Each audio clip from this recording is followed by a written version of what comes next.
In 1960, four college students sat down at a Woolworth's lunch counter in Greensboro, North Carolina, and refused to leave. That counter changed America, and you will hear the whole story before this video is over. But most people forget what Woolworth's was first. It was where millions of Americans ate lunch on a swivel stool between shopping trips. Number 19 was mixed by hand, right in front of you, and tasted like nothing in a can today. Number 8 was so cheap, a working man ate it 3 times a week. These 25 foods fed a country, then vanished the moment the lunch counters went dark. The last American Woolworth's closed its doors in 1997, and it took these recipes with it. Hit that subscribe button and let us count down the 25 forgotten Woolworth's lunch counter foods nobody serves anymore. Number 25, the liverwurst sandwich.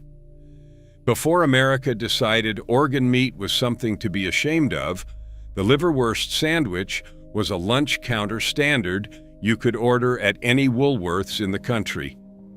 A waitress would take a roll of soft Braunschweiger, slice it thick, and lay it on white bread with a smear of yellow mustard and a thin slice of raw onion. That was the whole thing. The liverwurst was rich and faintly metallic, spreadable almost like pâté, and it cost about 15 cents in the early 1950s. For a man working a shift downtown, it was protein, fat, and salt in one cheap package that held him to supper. The sandwich showed up in every five and dime from Buffalo to Birmingham because the meat was cheap, kept well behind the glass case, and required no cooking. It disappeared not because anyone decided it tasted bad, but because a generation grew up associating liver with hard times and turned their backs on it. Today you cannot order liverwurst at a single national chain in America. The taste left with the lunch counters that served it. Number 24, the Spanish hot dog. This was not a chili dog the way we know it now. The Spanish hot dog was a Woolworth's invention born from a need to stretch a nickel's worth of meat across a whole bun. A steamed frankfurter went into a soft roll, then got buried under a spiced tomato and ground beef sauce, raw onion, and a line of mustard. The sauce was thin, sweet, and faintly smoky, with just enough cumin to earn the name. 2 of them made a full lunch for under a quarter in 1955. Kids saved their allowance for them. The lunch counter cook kept a pot of that sauce simmering all day on the back of the flat top, ladling it over dogs as fast as the orders came in. The smell of it drifted across the toy aisle and the candy counter and pulled shoppers toward the stools. When the lunch counters vanished, so did the sauce, and nobody ever wrote the recipe down because every cook made it slightly different and nobody thought it would matter. Number 23, the pimento cheese sandwich. In the South especially, the pimento cheese sandwich was the cheapest hot lunch a Woolworth's could put in front of you. Sharp cheddar was grated, folded with mayonnaise and chopped pimentos until it turned a soft orange, then spread thick between 2 slices of white bread and pressed on the griddle until the outside crisped and the inside went molten.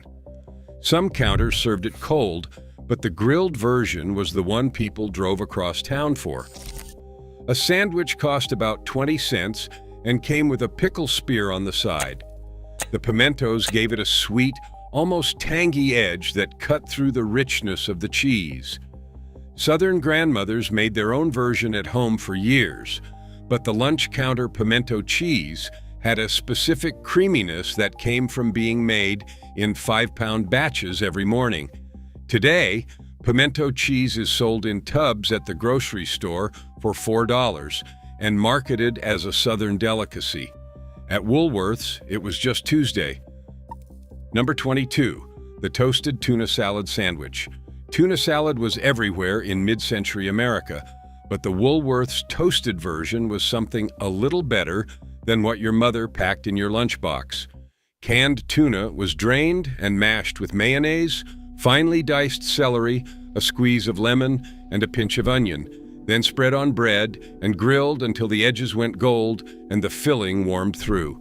The heat softened the whole thing into something almost like a melt without the cheese. It cost about 25 cents and came with a handful of potato chips and a pickle. The genius was in the celery, cut so fine you barely saw it, but felt the crunch in every bite. For a woman shopping with 3 kids, this was the affordable sit-down lunch that felt like a treat without breaking the budget. The sandwich survived in diners longer than most items on this list, but the specific Woolworth's preparation, grilled and pressed and served with that pickle, faded out when the counters closed. Number 21, Welsh rarebit. Here is a dish that sounds fancy and was anything but.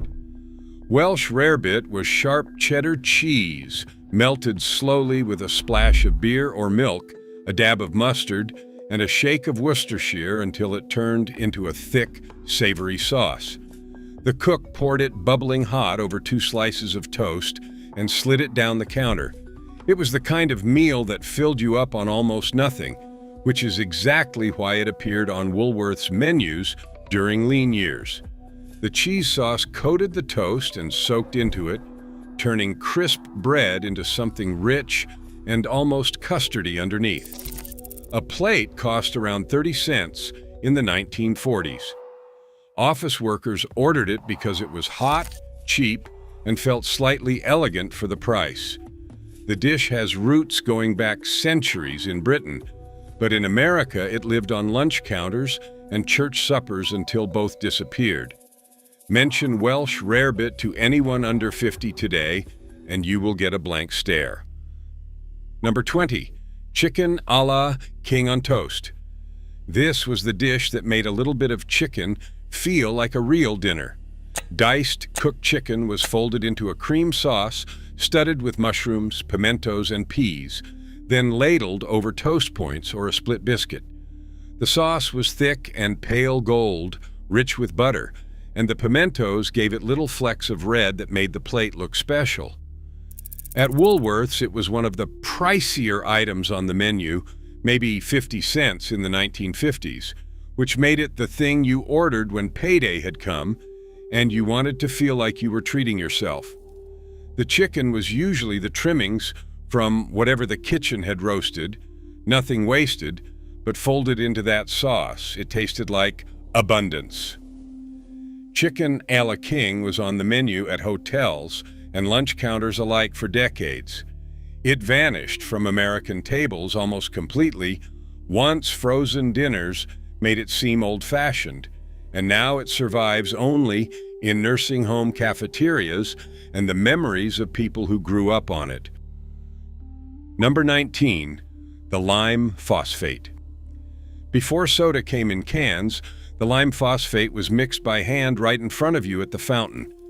The soda jerk would pull a shot of lime syrup, add a few drops of acid phosphate from a little bottle, then fill the glass with carbonated water straight from the tap. The phosphate gave the drink a sharp, tangy bite that no modern soda has, something between sour and bracing that woke up your whole mouth. It cost a nickel. On a hot afternoon, a lime phosphate at the Woolworth's counter was the most refreshing thing in town. The drink was a fixture of American soda fountains from the 1870s straight through the 1950s, and the acid phosphate was what separated a real fountain drink from the sweet stuff in a bottle. When bottled and canned soda took over, the phosphate bottle disappeared from the fountain, and with it went a flavor that an entire generation grew up on and that almost nobody can describe to their grandchildren today.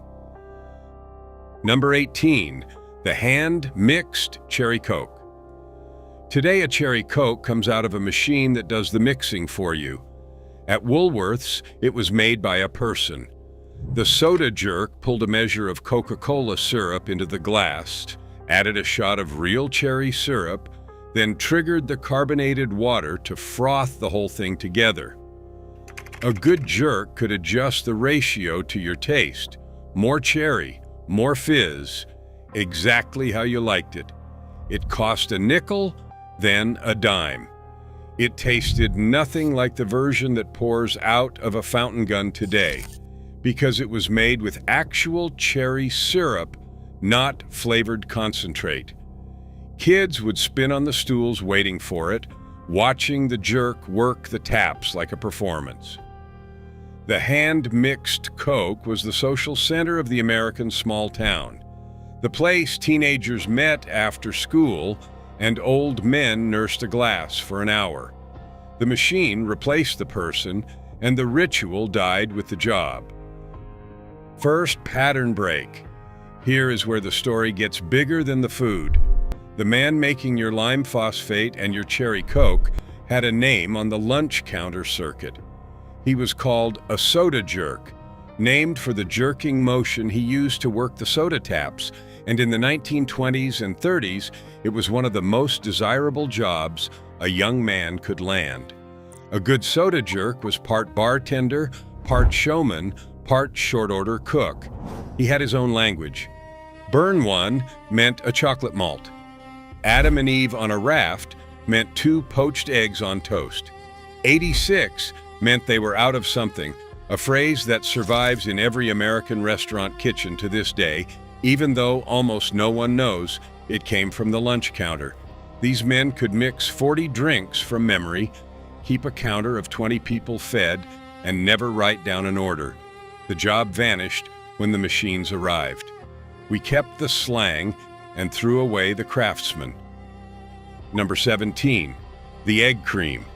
The cruelest joke in American food history is that an egg cream contains no egg and no cream. It is a New York fountain drink made from cold milk, a thick squirt of chocolate syrup, and seltzer sprayed hard off the tap to whip up a foamy white head on top. The Woolworth's counters in the Northeast served it by the thousands.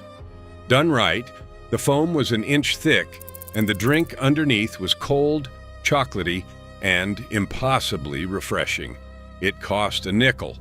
The trick was all in the seltzer pressure and the order you added things, and every jerk swore his method was the only correct one.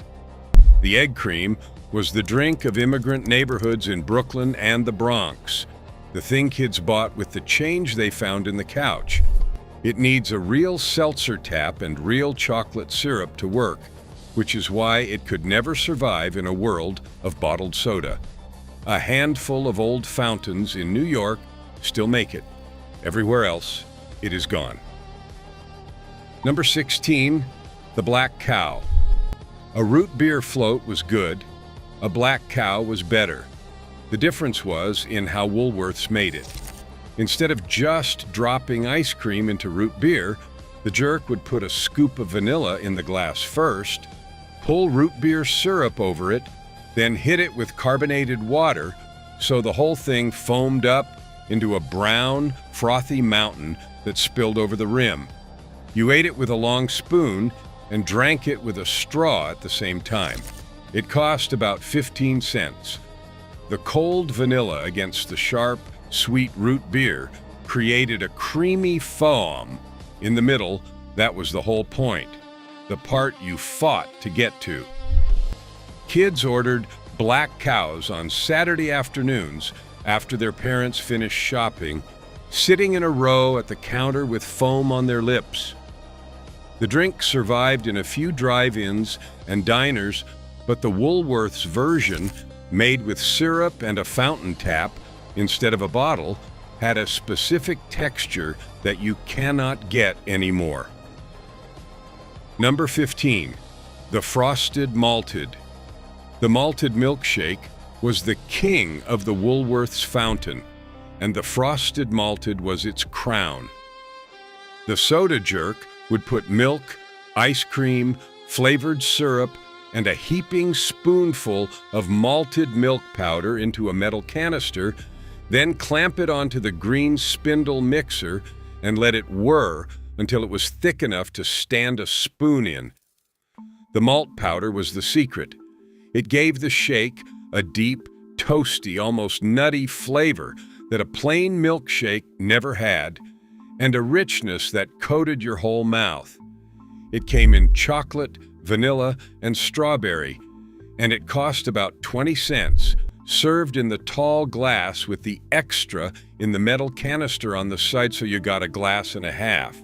That metal canister of extra shake was the best part, the bonus that made you feel like you got away with something. The malted milkshake is nearly extinct now. Most places do not even keep malt powder behind the counter anymore, and a whole generation has never tasted what a real malt was supposed to be. Number 14, the hot turkey sandwich. This was the lunch counter's answer to a full Thanksgiving dinner on a working man's budget. 2 slices of white bread were laid flat on the plate, piled with sliced roast turkey, then drowned in a ladle of hot gravy until the whole thing went soft. A scoop of mashed potatoes sat on the side, also under gravy, and sometimes a spoonful of cranberry sauce for color. You ate it with a fork because it was too sloppy for your hands. It cost around 50 cents, and it was the closest thing to a home-cooked Sunday dinner that a person eating alone downtown could get on a Wednesday. The turkey was usually the leftovers from a bird the kitchen had roasted whole. Nothing wasted. The carcass simmered into the gravy. The open-faced hot sandwich, turkey or roast beef, was a diner and lunch counter staple for 50 years. It survives in a few old-school diners, but most Americans under 40 have never been served one and would not know to order it. Number 13. Salisbury steak. The Salisbury steak was the centerpiece of the Woolworth's Blue Plate special, and it was ground beef pretending to be something fancier.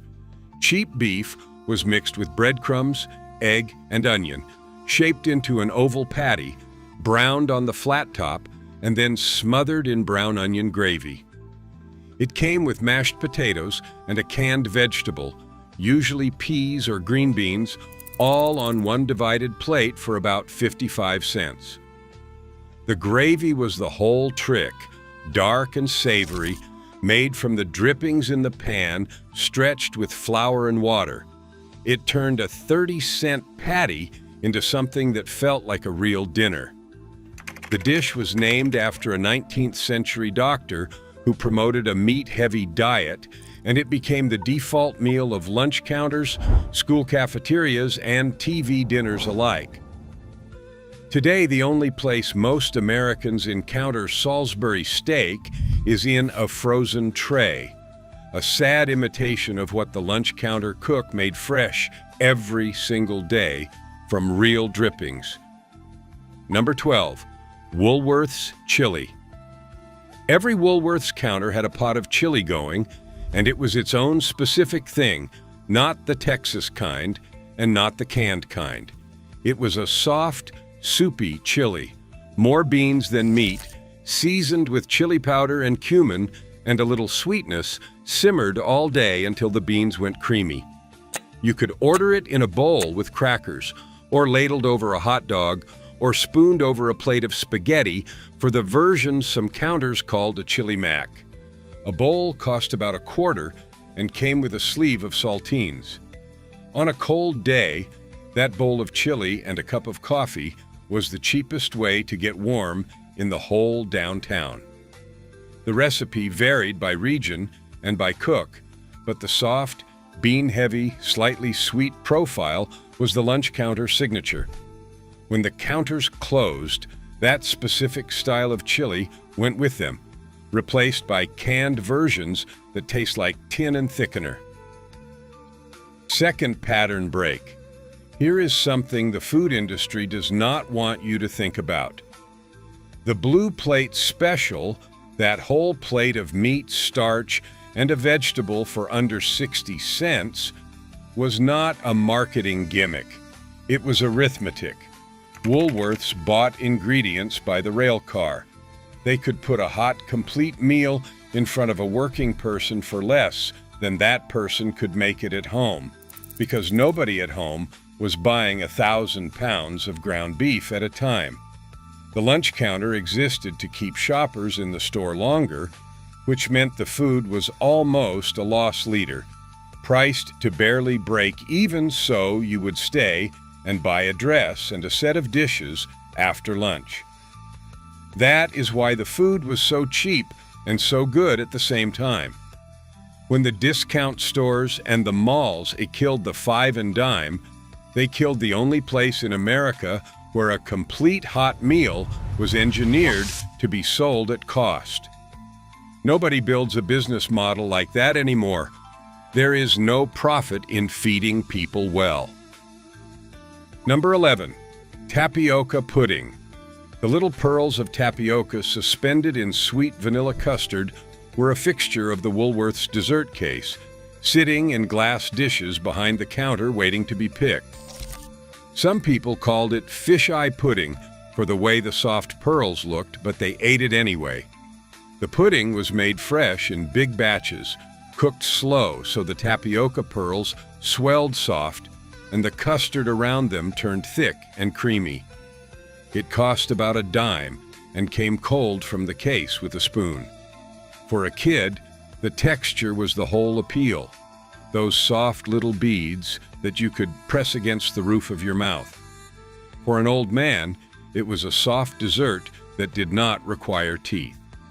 Tapioca pudding was comfort food for everyone at the counter. It has nearly vanished from American restaurants now, surviving mostly in plastic cups in the refrigerated aisle, a pale imitation of the made-from-scratch version that sat in those glass dishes. Number 10, the Jell-O Parfait. Before Jell-O became a punchline, it was a genuine treat that Woolworth's served in a tall fluted glass that made it look like dessert at a fine restaurant.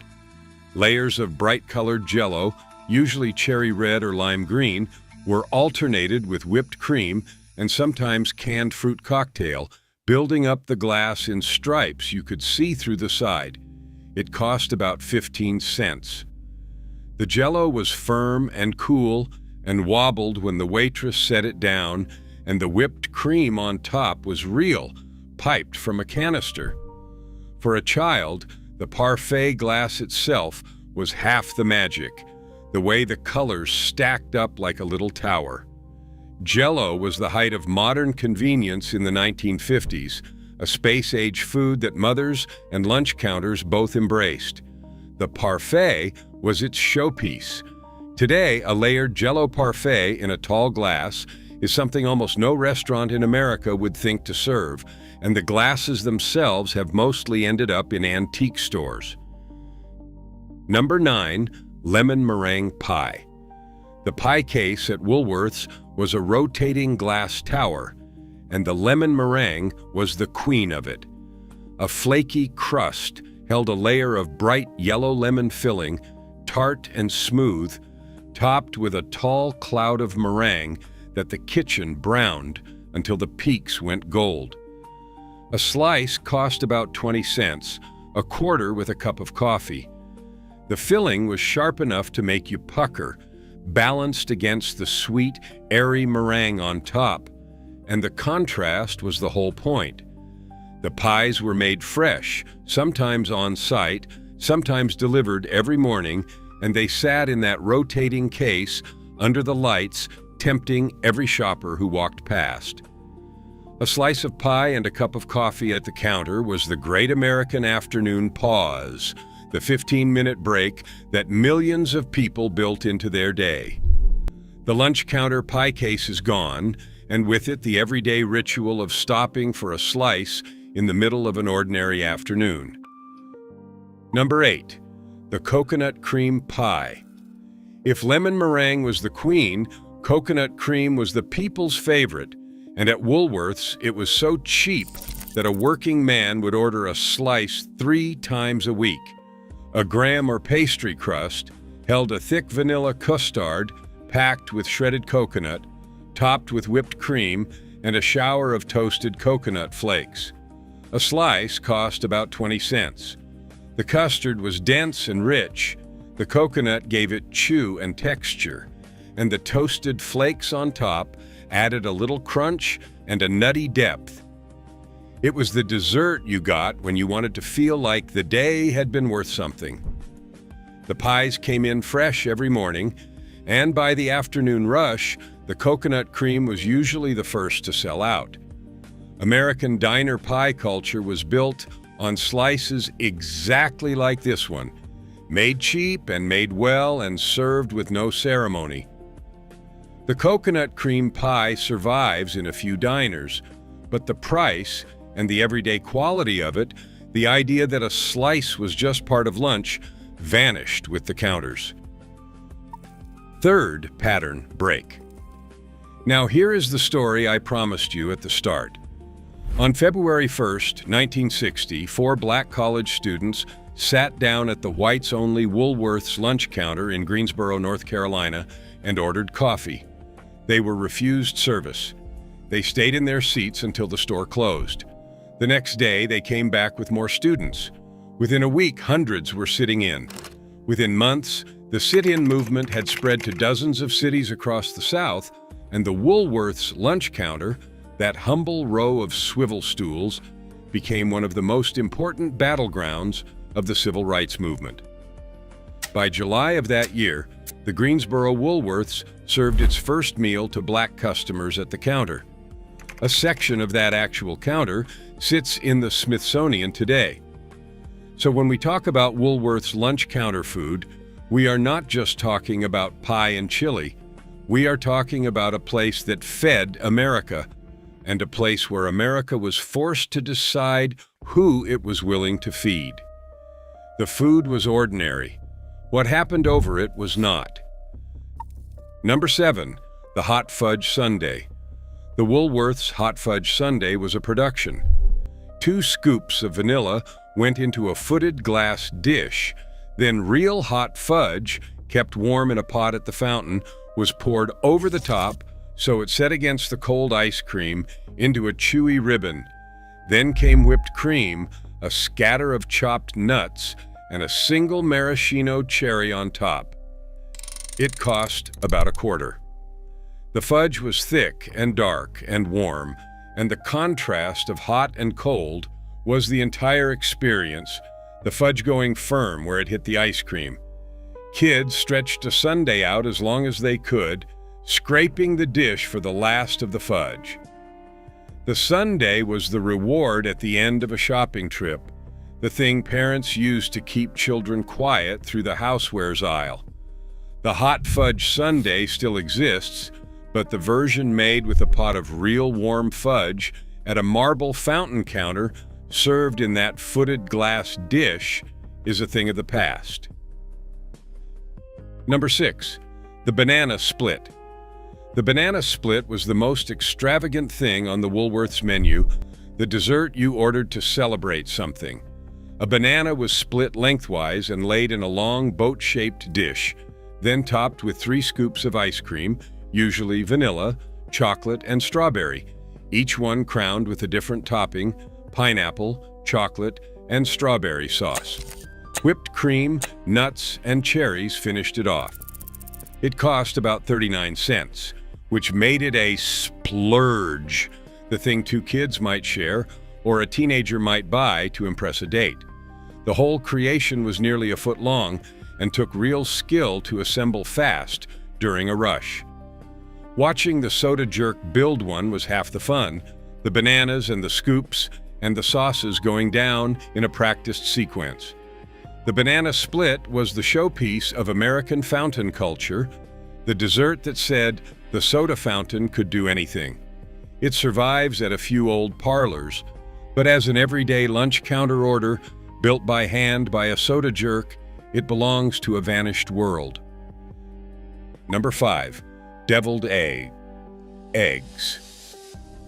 Sitting in the cold case alongside the puddings and the gelatin salads, the deviled egg was the cheap protein snack of the Woolworth's counter. Hard-boiled eggs were halved, the yolks mashed with mayonnaise, mustard, and a little vinegar, then spooned or piped back into the whites and dusted with paprika. You could order a couple as a side or a plate of them as a light lunch, often paired with a scoop of cottage cheese and a ring of canned pineapple for the dieters of the day. A few eggs cost a dime. The filling was creamy and tangy. The paprika gave it a little warmth and a lot of color, and they were the kind of food you could eat standing up between errands. Deviled eggs survived at potlucks and holiday tables, but the idea of ordering them at a lunch counter as a quick, cheap bite has completely disappeared. The cold case that held them, full of made-fresh sides under glass, does not exist anymore. Number 4. The club sandwich. The club was the Woolworth's counter's idea of a fancy lunch, the sandwich you ordered when you wanted 3 layers instead of 2. Toasted white bread was stacked with turkey or chicken, bacon, lettuce, tomato, and mayonnaise, then cut into 4 triangles and held together with frilly toothpicks. It came with a pickle and a pile of chips and cost around 40 cents on the higher end of the menu. The double-decker construction made it feel like more food than it was, and the bacon gave it a smoky richness that the plainer sandwiches lacked. It was the lunch a secretary treated herself to on a Friday, or a traveling salesman ordered because it felt substantial. The club sandwich still exists in diners and hotels, but the Woolworth's version, cut in quarters and speared with those colored toothpicks and served at a counter on a thick white plate, was a small, everyday luxury that has lost its specific home. Number 3. The grilled cheese and tomato soup. This was the most ordered combination on the entire Woolworth's menu, the meal that crossed every age and every income.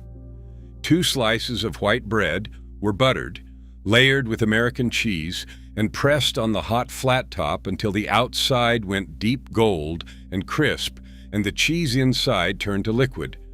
Beside it came a bowl of cream of tomato soup, smooth and slightly sweet for dunking. The whole thing cost about $0.25. There was nothing fancy about it, and that was exactly the point. The crunch of the buttered bread, the stretch of the cheese, the warm tomato soup that you dragged each bite through. It was comfort engineered down to a nickel and dime price. Mothers ordered it for children, old men ordered it alone, teenagers ordered it after school. It is the one item on this list you can technically still get, but never the way the counter made it, on a flat top scarred by 1,000 sandwiches, served with a bowl of soup and a swivel stool. Number 2. The soda fountain Coca-Cola. Not the cherry version, not the float, just a plain Coke, made by hand. This deserves its own spot because of what it was. The jerk pulled a precise measure of Coca-Cola syrup into the glass, then triggered the carbonated water to mix it fresh on the spot. The ratio mattered, and a good fountain Coke had a balance and a bite that no bottle and no can has ever matched. It cost a nickel. People do not believe it until they taste a real, hand-pulled fountain Coke, but it is a different drink, sharper and more alive, because the carbonation is fresh and the syrup is mixed to taste. The Woolworth's Fountain Coke was the social lubricant of small-town America for half a century, the 5-cent excuse to sit at the counter and talk. The fountain itself, the marble counter, the taps, the syrup pulls, was the heart of the store. When self-serve machines and canned soda took over, the hand-mixed fountain Coke became a memory, and most Americans alive today have never tasted one. Number 1. The egg salad sandwich. At the top of this list is the plainest thing on the whole menu, and that is exactly why it belongs here. The Woolworth's egg salad sandwich was hard-boiled eggs, chopped fine and folded with mayonnaise, a little mustard, salt, pepper, and sometimes a whisper of celery, then spread thick on soft white bread. It cost about 15 cents. There was no trick to it, no showmanship, no soda jerk performance. It was the cheapest sit-down lunch in America. The sandwich a woman ordered when she had a dime and a nickel and an afternoon of shopping ahead of her. The egg salad was made fresh every morning in giant batches, creamy and cool, and it tasted like every kitchen in the country at once. This is the sandwich that fed the most people for the least money across the longest span of years.